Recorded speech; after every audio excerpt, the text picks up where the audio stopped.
ಇದೇ ಜುಲೈ 25ರಂದು 14 ವರ್ಷಗಳ ನಂತರ ಶ್ರೀ ವೆಂಕಟೇಶ್ವರ ಸ್ವಾಮಿಗೆ ಸಮರ್ಪಿತವಾದಂತಹ ದೇವಶಯನಿ ಏಕಾದಶಿ ಮತ್ತು ವಿಷ್ಣುಗೆ ಪ್ರಿಯವಾದ ಶನಿವಾರ ಎರಡೂ ಒಂದೇ ದಿನ ಜೊತೆಯಾಗಿ ಬಂದಿರುವಂತಹ ವಿಷಯ ನಿಮಗೆ ಗೊತ್ತಿದೆಯಾ? ಅಷ್ಟೇ ಅಲ್ಲ, ಈ ದೇವಶಯನಿ ಏಕಾದಶಿಯ ನಂತರ ಶ್ರೀಮನ್ನಾರಾಯಣನು ಮುಂದಿನ 4 ತಿಂಗಳುಗಳ ಕಾಲ ಯೋಗ ನಿದ್ರೆಗೆ ಜಾರ್ತಾರೆ. ಅದುವೇ ಚಾತುರ್ಮಾಸ. ಆದ ಕಾರಣ ಸ್ವಾಮಿ ಅಪಾರವಾದಂತಹ ಅನುಗ್ರಹವನ್ನ ಪಡೆಯಲು ಈ ಏಕಾದಶಿ ಅತ್ಯಂತ ಶುಭದಾಯಕವಾದ ದಿನ ಅಂತ ಹೇಳಲಾಗತ್ತೆ.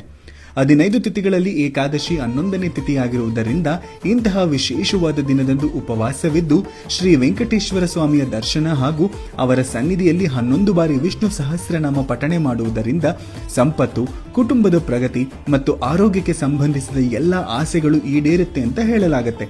ಅಲ್ಲದೆ ಸ್ವಾಮಿಗೆ ಹೂವಿನ ತೋಮಾಲೆ ಸೇವೆ ಮತ್ತು ತುಳಸಿ ಅರ್ಚನೆ ಮಾಡೋದ್ರಿಂದ ಅತ್ಯಂತ ಲಾಭದಾಯಕ ಅಂತಲೂ ನಂಬಲಾಗಿದೆ. ಅದಕ್ಕಾಗಿ ಇದೇ ಜುಲೈ 25 ಶನಿವಾರದಂದು ಇರುವ ದೇವಶಯನಿ ಏಕಾದಶಿ ಎಂದು ಶ್ರೀ ವೆಂಕಟೇಶ್ವರ ಸ್ವಾಮಿಯ ದರ್ಶನವನ್ನು ಮಾಡಿ ಅವರ ಕೃಪೆಗೆ ಪಾತ್ರರಾಗಿ.